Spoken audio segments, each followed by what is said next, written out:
नमस्कार दोस्तों, मैं आपको स्वागत करता हूं अफेयर ऑफ वर्ल्ड 28 बाय आयुष गौतम। आप सब सही पढ़ रहे हैं। आज हम बात करने वाले हैं भारत के डिफेंस सेक्टर की एक बड़ी ब्रेकिंग अपडेट पर। डिफेंस एक्विजिशन काउंसिल यानी डीएसी ने लगभग 79,000 करोड़ के डिफेंस प्रपोजल को अप्रूव कर दिया है।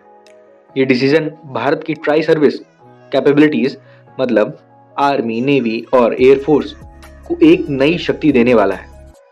तो चलिए डिटेल में समझते हैं कि इस डिसीजन का मतलब क्या है, इसके की हाइलाइट्स क्या है और भारत के डिफेंस फ्यूचर पर इसका क्या इंपैक्ट पड़ेगा। सबसे पहले समझते हैं डीएसी यानी डिफेंस एक्विजिशन काउंसिल। ये क्या काम करती है? ये काउंसिल भारत के रक्षा मंत्रालय के अंडर आती है और इसका काम है डिफेंस प्रोक्योरमेंट के बड़े बड़े प्रपोजल्स को अप्रूव करना। इसकी लीडरशिप रक्षा मंत्रालय यानी प्रेजेंट टाइम में राजनाथ सिंह के हाथ में है और ये अश्योर करता है कि भारत के आर्म फोर्सेस को मॉडर्न और एडवांस इक्विपमेंट मिल सके, वो भी मेक इन इंडिया के अंडर। हम जानेंगे सबसे इंपॉर्टेंट चीज क्या है, ये 79,000 करोड़ के प्रपोजल एक्चुअली में है क्या। सोर्सेस के अकॉर्डिंग इन प्रपोजल्स में इंक्लूड किया गया है एडवांस फाइटर एयरक्राफ्ट सिस्टम मतलब एयरफोर्स के लिए, नेवी के लिए नेक्स्ट जनरेशन वॉरशिप और सबमरीन्स, आर्मी के लिए आर्टिलरीज, गन और आर्म्ड व्हीकल्स, और सबसे इंटरेस्टिंग कटिंग एज ड्रोन और सर्विलेंस टेक्नोलॉजीज। ये सारे प्रोजेक्ट्स भारत के इंडोजीनियस डिफेंस मैन्युफैक्चरिंग के थॉट इम्प्लीमेंटेशन को और बढ़ाता है। मतलब देसी कंपनीज जैसे HAL, Bharat dynamic limited, Mazagon dock shipyard builders और भी कई प्राइवेट प्लेयर को हिस्सा मौका मिलने वाला है। इस डिसीजन का सबसे बड़ा हाईलाइट है मेक इन इंडिया और आत्मनिर्भर भारत इनिशिएटिव को बूस्ट करना। गवर्नमेंट ने क्लियर कर दिया है कि सभी प्रोक्योरमेंट प्रपोजल्स इंडियन वेंडर्स के लिए रिजर्व हैं।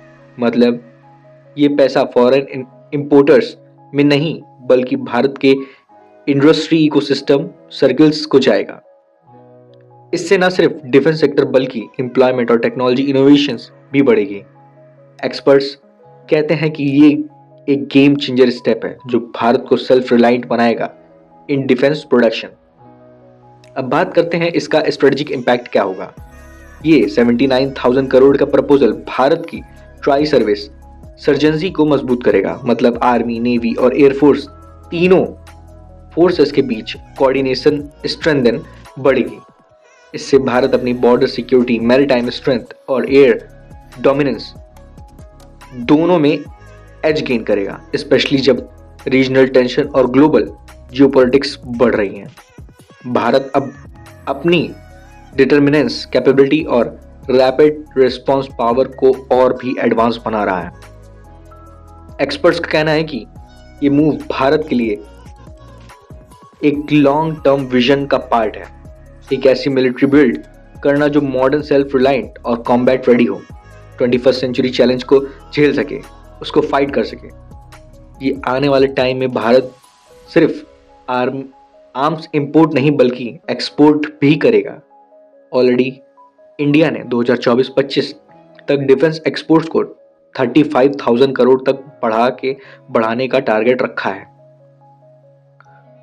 तो आपको क्या लगता है दोस्तों कि इसमें मेक इन इंडिया में जो डिफेंस प्रोक्योरमेंट हो रहे हैं 79,000 करोड़ के अंडर, तो इससे इंडिया को क्या स्ट्रेटेजिक इंपॉर्टेंस मिलेगा? क्या इंडिया और बूस्ट कर पाएगा? क्या इंडिया को और ज़्यादा बाहर पे डिपेंड करना पड़ेगा कि नहीं पड़ेगा? आपके कमेंट प्लीज़ मुझे बताइएगा। ये था भारत के 79,000 करोड़ की डिफेंस प्रपोजल पर एक कंप्लीट अपडेट। ये सिर्फ एक फाइनेंशियल डिसीजन नहीं है बल्कि एक स्ट्रेटेजिक माइलस्टोन है जो भारत को ग्लोबल डिफेंस मैप पर और मजबूत बनाता है।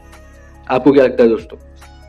क्या ये मूव इंडिया को फ्यूचर में डिफेंस सुपर पावर बनाने में हेल्प करेगा?